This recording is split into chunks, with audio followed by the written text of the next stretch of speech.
Just a look at Manchester City's stunning season so far. Is it about to get even better? They still are in the hunt for the FA Cup coming up this weekend and the Champions League as well. They're in the final to take on Inter. Well, earlier this week, Bernardo Silva sat down with ESPN to talk about Pep Guardiola's coaching philosophy and how he's consistently changing things to stay fresh and keep the others guessing. He doesn't stop. He knows that the game is evolving, so he doesn't let the other teams adapt to us. He creates, every year he tries to create something different and new, so that the other teams, they don't get used to the way we play, and try to make it more difficult for them to defend us, to attack against us, because we change our setup, we change our build-up, we change the way we attack and defend. And yeah, that changed my way of viewing the game, because I always thought that if a team was doing well, if you keep doing those things well, you'll keep winning. And it just proves me wrong every season, because we do well and he changes so that we keep doing even better. Frank and Don are still with us. Frank, how difficult is it to do that, regardless of how good a player you are, to keep changing all the time? Or does that give a measure of how good a player you are? Well, it's you have to adjust all the time, and yeah, it's always a wonder, you know, whether you're gonna be okay with that, if you be able to follow what the coach wants, and therefore if you will still playing, you know, for him. But it's a big challenge, and it's very. I think it's very interesting to hear that comment. I really think that Guardiola would be remaining as one of the biggest coach ever in terms of creation. What he was able, he made mistakes. He made mistakes in Chelsea where he didn't put Rodri, but he changed so many things. You know, bringing a goalkeeper, bringing Ederson was a huge surprise, because everybody tried to press Manchester City, and he found a way by having a goalkeeper being able to overplay the pressing from the opponent and play a little bit further up, and that was for me amazing. You have to have the players for that. You have to. He has the players. He spent like $1 billion or $2 billion to make sure that he can evolve, as Bernardo Silva said, in that matter, because, you know, I'm not sure you can do that, and I won't name any club or any players, but it's not affordable to everyone. He has the team for that, he has the squad for that, and it's why he tried that, because he knows that they're capable of adjusting to a new tactic. Show me a neutral that doesn't love themselves a Bernardo Silva. Neutral, that is. Not obviously Man United fans and others, but he's.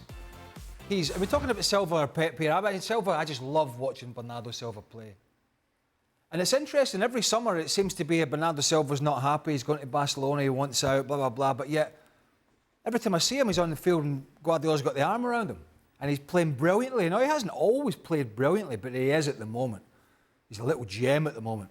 I mean, his goals in the, what game was that? Real Madrid game.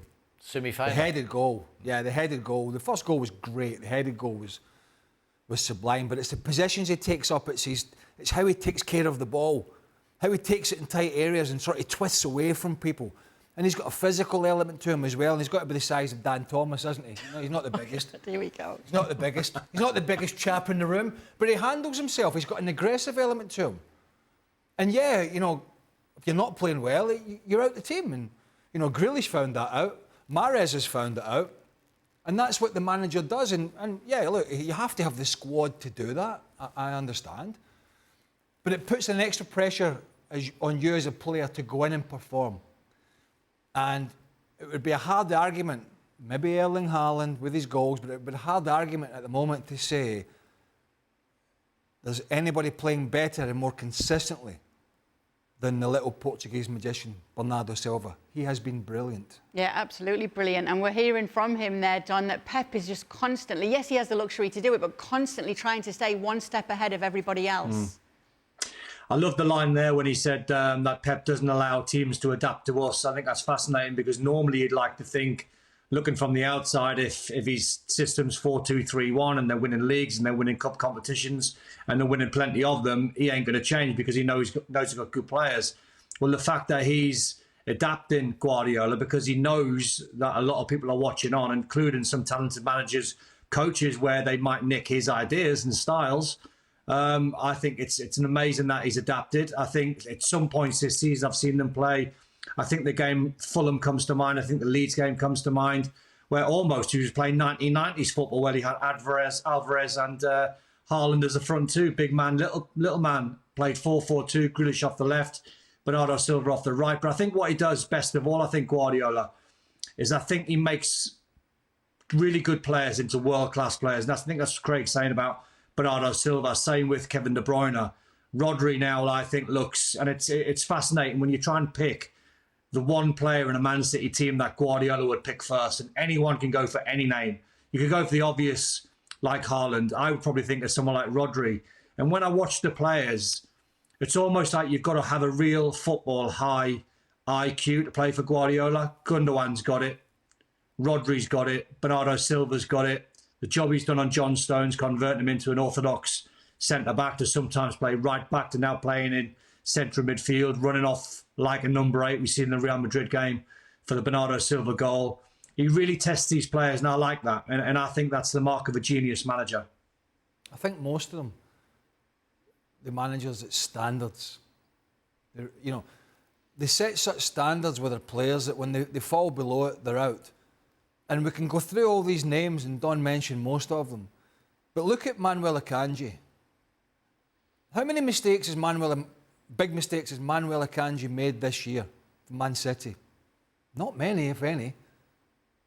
He's consistently been excellent. Go back to his time at Dortmund. And yeah, they were a more error-prone side, but he was more prone to make mistakes.